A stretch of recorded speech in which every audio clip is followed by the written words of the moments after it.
саволи дигар. хо духтар маҳри худро бояд дар чӣ чиз сарф кунад ва оё падару модар ҳақ дорад ки аз ҳамон маҳр худашон истифода баранд? яъне вақте ки мо мақсадмон зан гирифтан ҳаст, мебарем дар дасти ҳамон арӯс як маблағ метем, мегем ин ҳамчун маҳр гуфта метем. имрӯз ира ҳамчун маҳри зан метем, ҳамчун ҳаққи зан метем. ва оё падару модари ӯ ҳаққи аз ин маҳр дорад ё надорад? он маблағеро ки мо мебарем метем, иро мо барои ҳамон арӯс метем. яъне ин ҳаққи ҳамун занай, хоҳ $1000, хоҳ $2000, мо ҳамчун маҳр гуфта мебарем метем.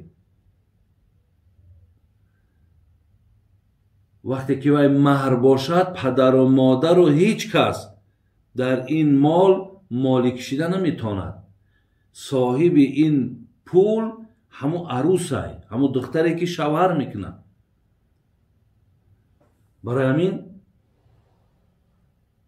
агар аз нигоҳи дин бигирем, бале ҳақ надорад ҳеҷ кас ки аз он маблағҳо ягон қисмати ӯра бигирад. лекин имрӯз дар мо, бародарои азиз, муомилаи бо маҳр қариб ки ҳамон давраи ҷоҳилияти пеш аз ислом шудагӣ аст. айнан дар пеш аз ислом маҳри духтара валиу мегирифт, падараш мегирифт ё модараш мегирифт ё амакш мегирифт, ҳамонҳо мегирифтанд. ба духтар, ба арӯс аз ӯ маблағ ҳичи намерасид. вале имрӯз ман дар чанд ҷойҳо маҳфилу маъракаҳое ки тӯй буданд, ман суҳбате доштам дар ин бора. ман мегуфтам ки имрӯз барои духтардор бисёр бигем мушкилай. зеро мо мебарем $1000 ё $2000 ё $3000 дар дасти мисол ҳамун хонадон метему. аку бубинем ки бародарои азиз ва гиромӣ, ки вай бояд ки тӯй кунад ва баъди тӯй кардан бо худаш он қадар лавозимоти хонара меорад ки ҳисоб кунен даҳҳо ҳазор доллар мешавад. агар нафарҳое ки як камтар бо мақсад молдору пулдор бошанд, онҳо 20,000 аз ӯ ҳам болоай. ин поёнтараш ҳеҷ сарф накунад, каме дар кам $5,000-6,000 сарф мекунад. додагӣ мо ҳами $2,000 ё $3,000. ин $3,000 қариб камай, ҳами $2,000 ё $1,500 метем. ин дар ҳаққи бародарои азиз ҳамин духтардор бигем и ҷабрай. агар кадом нафаре ки имконият доред, дастотон мерасад, шароит доред, шумо ҳамон молеро ки бигем ҳамун духта мегира меора, ҳисоб кун ки вай моли хонаи шумо ҳаёхе. ӯ дигар овардаш дар ҳамун хона истифода барандаш дигар ҳам хонаводаи шумо мешавад. аз ин лиҳоз дар ҳамин масъалан як раҳму инсофа кардан дар корай. агар ман мақсад $2,000 додум, бояд мисол таъкид кунам ки мақсад ба чаме омаданада спални наёр, ба хотире ки худам онҳоша бояд бихарам. спални наёр. ҳамчунон мақсад мошинкаи ҷомашӯӣ наёр. дар баробараш мақсад чӣ метан? ҳамин чизҳоеро ки мебинӣ ки сумоҳош баландтарай, агар як кам тарак раҳм инсоф бошад, ӯра хитон ба зимма бигирем ки ҳаминҳоро наёр бугӯ ки аз инҳо ман аллакай харидам, яъне ман инҳоро дорум. яъне барои ҳамон арӯс бародарои азиз сабукӣ битен. лекин агар мехоҳем ки мақсад биёра, маблаға зиёд битен.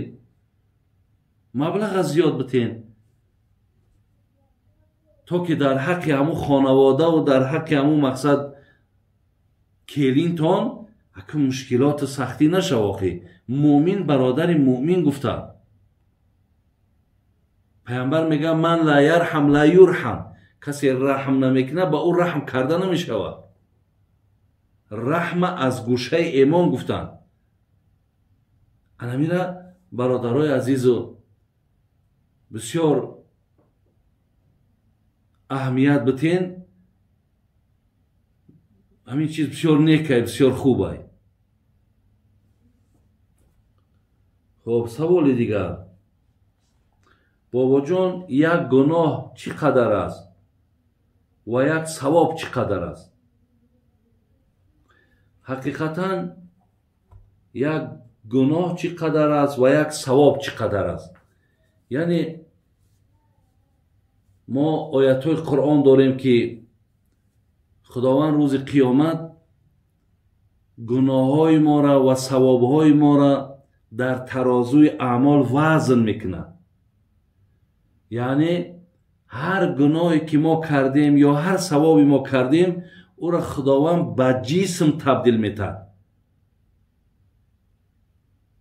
ӯро ба ҷисм табдил метиҳад ва ҷисма дар болои тарозу мемонад. шумо бинед, яъне гуноҳҳои моро дар як палаи тарозу мемонад, худи моро ҳамроҳи савобҳомон дар палаи тарозуи дигар мемонад.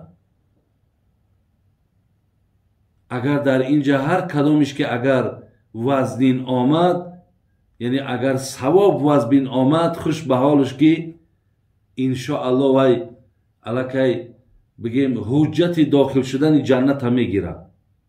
лекин агар аксиш омад, инҷа аллакай азоб ӯра интизор аст. яъне гуноҳҳову савобҳо вазн мешаванд ва онҳоро мега ба ҷисм табдил мешаванд. тоър агар ба ҷисм табдил натиҳад, ӯро чӣ хел вазн мекунад?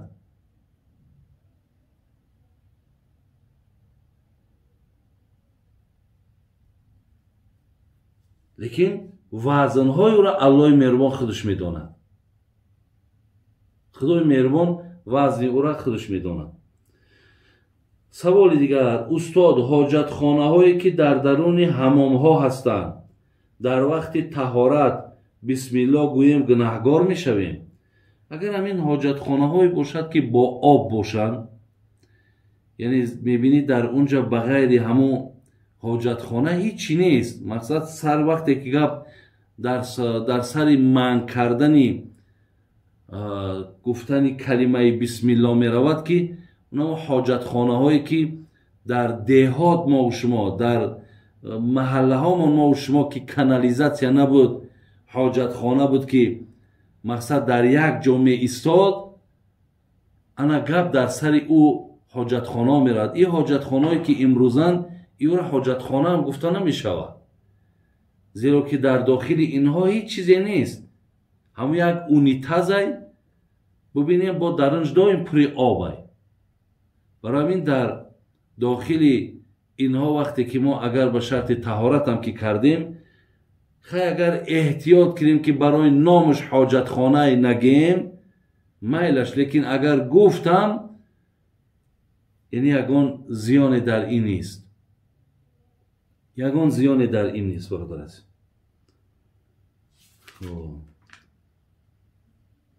саволи дигар. шахсе ки закоти молашро дар солҳои пеш надода бошад, дар гарданаш қарз мешавад? яъне касе агар мақсад як 5 сол рӯи ҳам ин мардак соҳибнисоб буд, яъне имрӯз $2000 касе дошта бошад, вая соҳибнисоб мегӯянд, яъне вая молаш ба закот расидааст.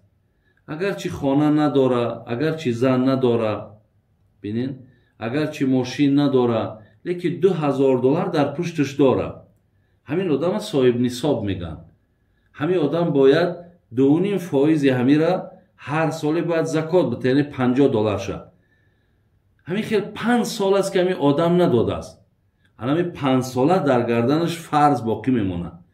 бояд 5 сол пасам ки агар яке мабодое ки мақсад то чанде имонаш қавӣ шидан гирифта, бо тарсаш зиёд шиду, ё мақсад ҳамин масъаларо гӯш мекунам ва мега охи ман ина 10 сол чиз закот надодам, ҳамун дар гарданаш қарз меравад. то агар ҳамуноро адо накунад, ай гарданаш мақсад ин ҳеҷ гоҳ соқит намешавад. ира ба тавба кардану ба зора кардан алло намебахшад, то агар ҳамун ҳаққа адо накунӣ. бояд ки моли аз закотон мақсад чанд солира надода бошӣ, дар гарданат қарзай бояд битӣ. дар баъзе шириниҳо желатин аст. мегӯянд аз равғани хук тайёр мешавад. хӯрданаш ҷоиз аст? масъалаи желатин. чера ки шумо желатина медонед ки ҳамин кондитерские изделия бе желатин намешавад. ва желатина медонед ки шумо аз ҳар як навъи устухони ҳайвонҳо желатина месозанд. аз ҳар ҳайвоне набошад. аз он ҷумла аз хугам ҳамин желатина бародарои азиз месозанд. дар пеши ман китоби буҳус аст аз ҷаноби аллома муҳаммад тақӣ усмонӣ. ин ҳазрат мегӯяд ки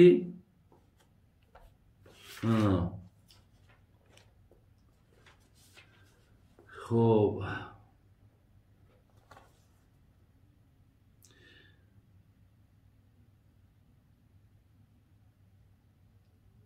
агар мегӯям желатине ки аз хук бошад, бар асари иқдомоти шимиёӣ комилан тағйир ёфта бошад, яъне бародарои азиз, вақте ки ҳамин желатина ки аз хук аст, бигем аз устухони хука ё аз пӯсти хук, ин желатина ай пӯста мекунанд, ё ай пӯсти хугай ё аз устухони хугай, ҳамун хокаеро ки тайёр карда бояд тайёр шавад.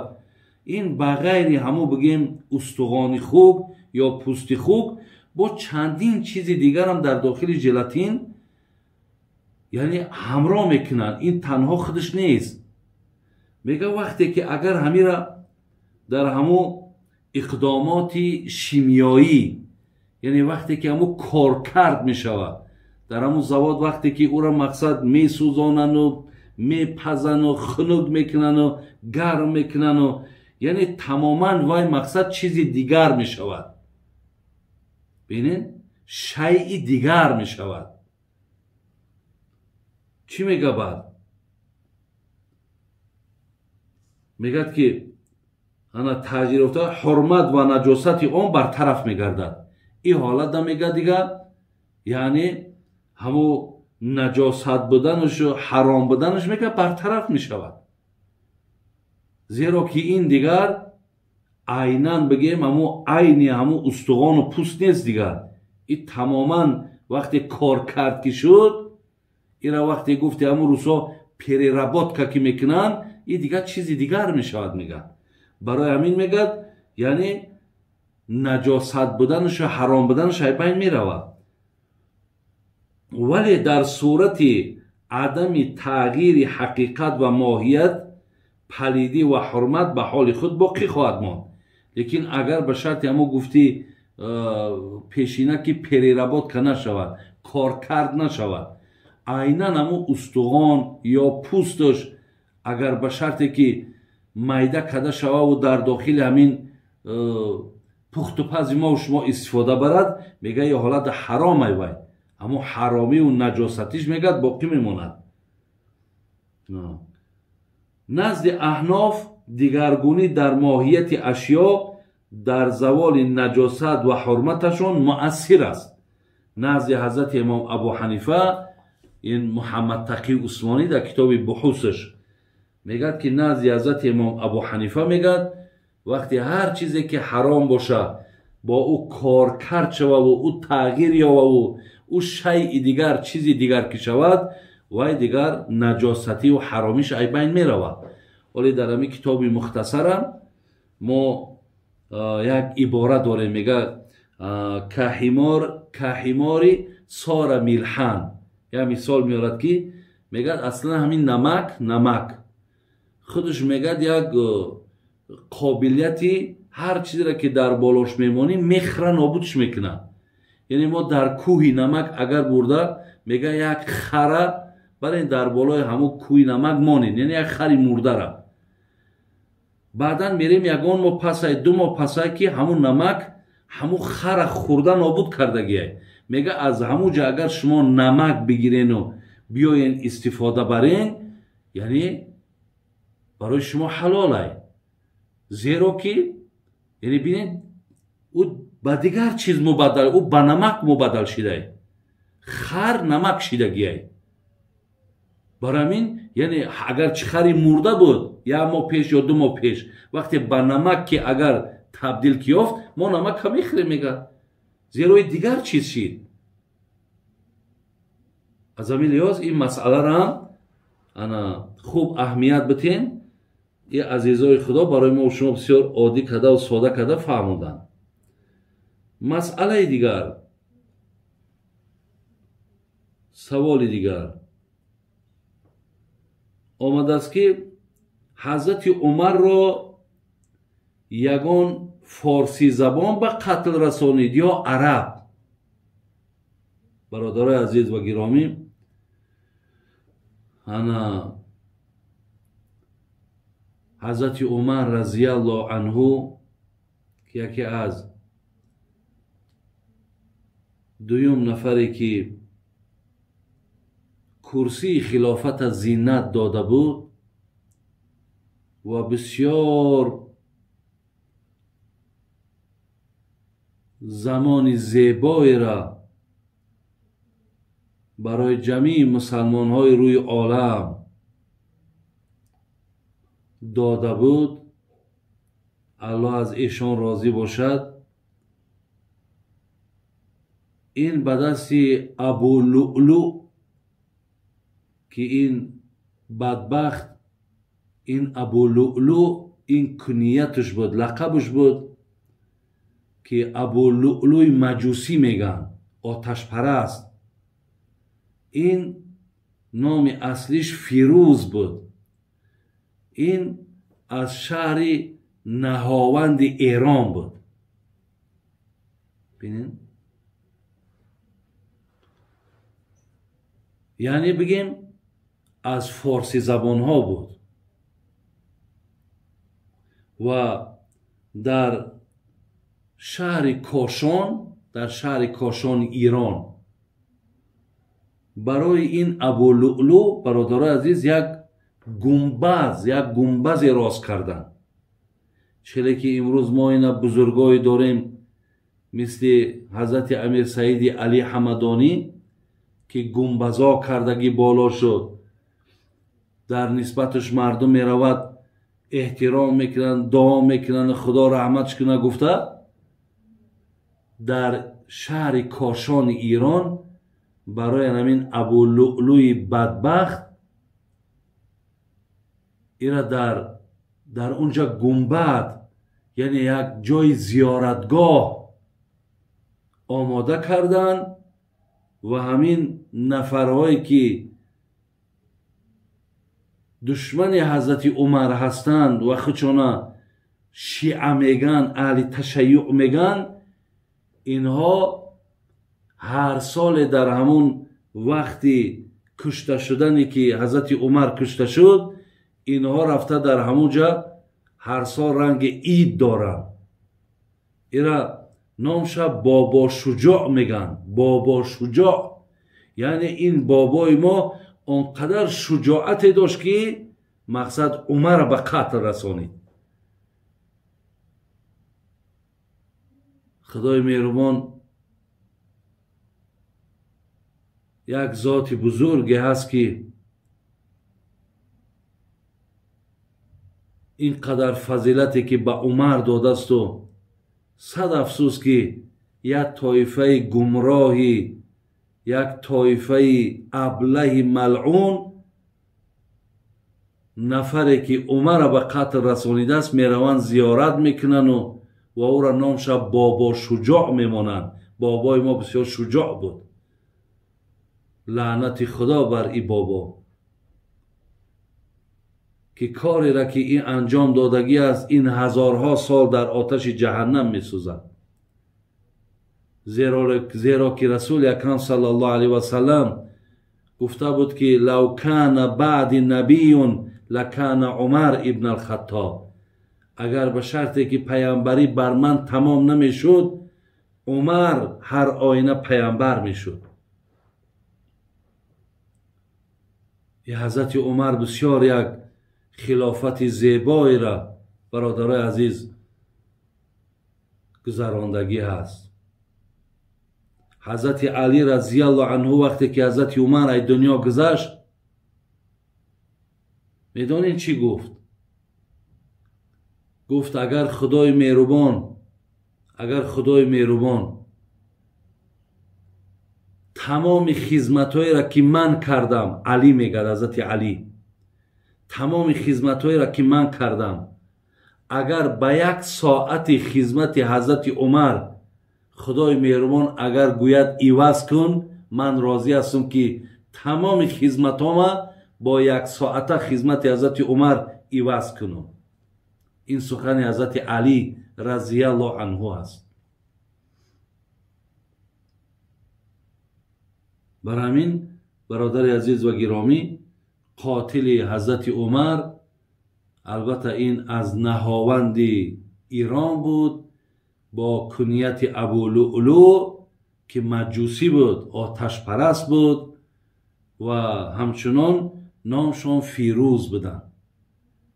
میگه وقتی که این بدبخت میگه حضرت عمر در نماز بامداد چند کارد میگه در شکمش زد، حضرت عمر وقتی که به خانش آوردن میگه پرسید که کی مرا زد؟ مقصدش مسلمان بود یا غیر مسلمان؟ زیرا حضرت عمر هیچ باورش نمی آمد که مسلمان او را به این حالت بیارد، زیرا وی در حق مسلمان ها بینهایت خدمت زیاد کرده بود. گفتن که ابو لؤلؤ مجوسی بود. میگه حضرت در همون حالتی که روده هاش کشال بود سر برد در سجده، پروردگار را حمد و ستایش کرد که الله را سپاس میگم که من از دست یک نامسلمان کشته شدم. امروز یک توده مردمی ای دین دور بدبخت ایره رفته با قاتل عمر زیارت میکنن و برای او گویم یک جای زیارتگاه ساختن و مردم را ترغیب و تشویق میکنن که هر کسی که اگر رفته این ملعون این بدبخت اگر زیارت کند ثواب 100 بار زیارتی حضرت امام حسین در نامه اعمالش می نویسن. این دلیل بین، این حجت بین، این دینی ساخته را بین، این دینی باطل بین.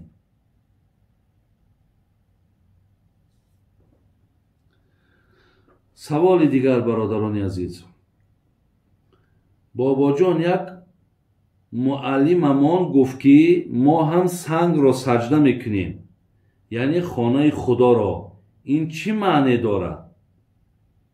یعنی مقصد همین ما خانه کعبه را که البته عبارت از سنگ است، یعنی ما هم یک سنگ عبادت میکنیم. ولی بعضی هاش نویسنده بودن که آخه ما هم سنگ عبادت میکنیم، همون بت پرستان سنگ عبادت میکنن.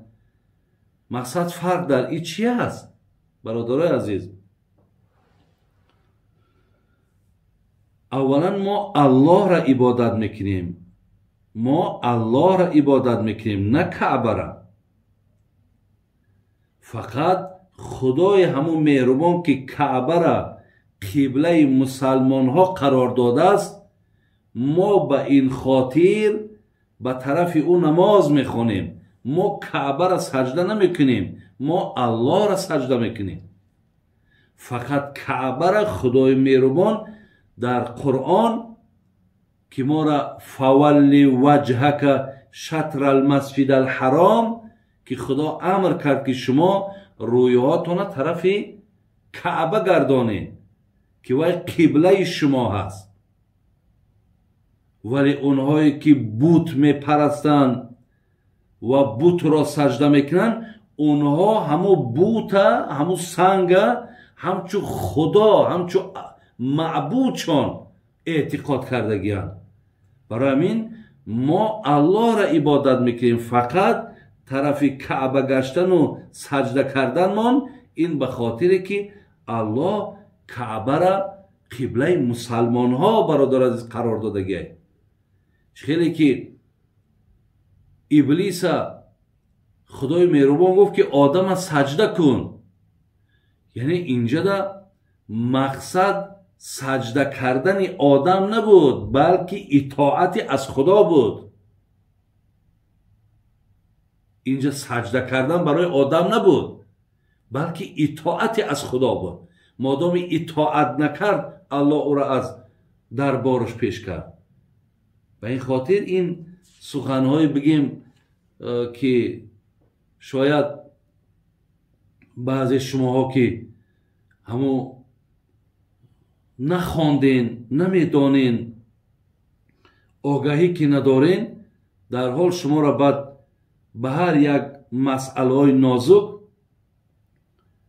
میخواهند که مقصد فکر شما را، توفیق شما را مشوش کنند. لیکن جوابش همینه برادر عزیز.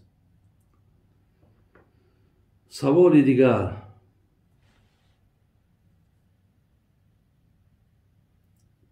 یا حی یا قیوم برحمتک چی معنا دارد و در کدام وقت باید خوانی؟ چند بار؟ برادر عزیز و گرامی، این یا حی یا قیوم، انا برحمتک استغیث اصلح لی شأنی کله ولا تکلنی الی نفسی طرفت عین. این با حدیث ثابت شدگیه. یعنی یا حی یا قیوم، این فریاد به سوی الله مهربان است که الله پاینده، ای الله همیشه، ای الله زنده و ای الله برپا دارنده، ای الله نگاه دارنده، اصلح لی شأن کله، تمام کارهای مرا به صلاحیت بیار، ولا تکلنی الی نفسی طرفت عین، و در اختیار نفس خدای مهربان مرا یک لحظه هم قرار نده که من با نفس مقابلیت کردن نمیتونم. هر آینه من مغلوب میشم. این سحر و بیگاه یک باری، این در ذکر سحر و ذکر بیگاه هم. لیکن همون استغیثش شما ننویساندین امورا. یا حی یا قیوم برحمتک استغیث با دوام دارد. اصلح لی شأن کله ولا تکلنی الی نفسی طرفت عین. این قدره. شما ایره خونین، انشاءالله سحر بیگه، در ذکر سحر بیگه تون همین را حتما درارید. انشاءالله این ثواب دارد. خب و آخران سوالی که اینجا دا آمده است درباره همین وقتی مرده را ما در لحد میگذاریم برادر عزیز، بعدا جوابنامه گفتگی یک کاغذ میارن با روچکه، همون نفرهایی که مثال نویسنده میتونن همو مینویسن و بعد برده در بالای سر همون مرده همون را مقصد میگذارن.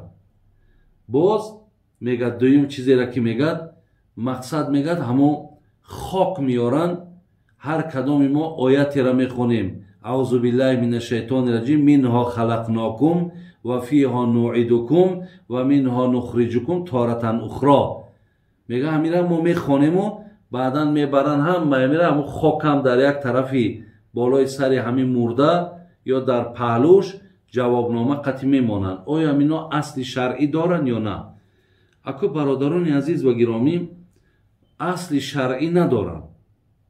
یعنی این با یگان حدیث پیامبر با یگان کردار اصحاب پیامبر ثابت نشده است که اونها در درون لحد یا خاک در خوانده باشند یا اینکه مقصد جوابنامه نویسانده باشند. برای همین اونجا خدای مهربان برای او فرصت نمیده که بگیره او کاغذ او در اوجا چی نویسانده شده است او مقصد جوابنامه را گرفته بخواند. او را کی تری فرصت میده؟ برای همین اینها اصل شرعی ندارن. لیکن در همین کتاب های پیشتر فارسی های ما همین مسئله ها آمدگی بودن. اینها رو میدونین سبب های یعنی رواج یافتنش ببینین وقتای آخر همین چیزها قریب کم به چشم میرسه. او وقتا که همین چیزها را از همون کتابک های فارسی که داشتیم مقصد نویساندگی بودن نامعلوم که او را مثال در کجا چاپ کردن کی ویا نویسانده است. بعد در زیراشون حاضر هر کتابی که میاد در زیرش دلیل حجت داره. انا اونها دلیل حجت نداشتن همونها را مقصد دیگه مردم به همونها رعایت کردن. همچون در کتاب که دیدن او وقتا اینقدر مردم اخلاصشون یا بلند بود یا فهمیشون یا کافتکا و اهمیتشون کم بود که همین یک خط عربی را می دیدن. من به یاد دارم از افغانستان گاه یگان یکی مهمان ها و یگان کسایی که می آمدن همین گازت می آوردن.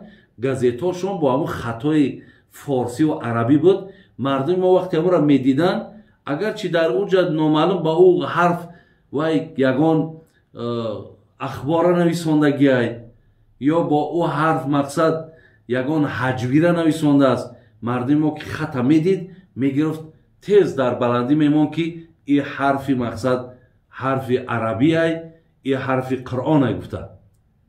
برای این مردم ما از وقتش که همون کتاب ها را می خوندن دیگر پایانی او را نگاه نمی کردن این دلیل دارد ندارد با همون عمل می کردن. لیکن به هر حال برادران عزیز این اصل ندارد.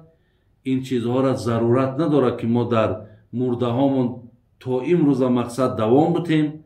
هر کسی که در کدام محله که مردم شما را اعتراف میکند احترام میکند گوش میکند این چیزها را دیگر مقصد میتونیم آیسته آیسته ای بین بریم بگیم که یک زمانی بود خب یعنی خدا رحمتشون کند یعنی درست گفتن در کار نیست ناتوری کردن گناهگار شدن این گپا لازم نیست.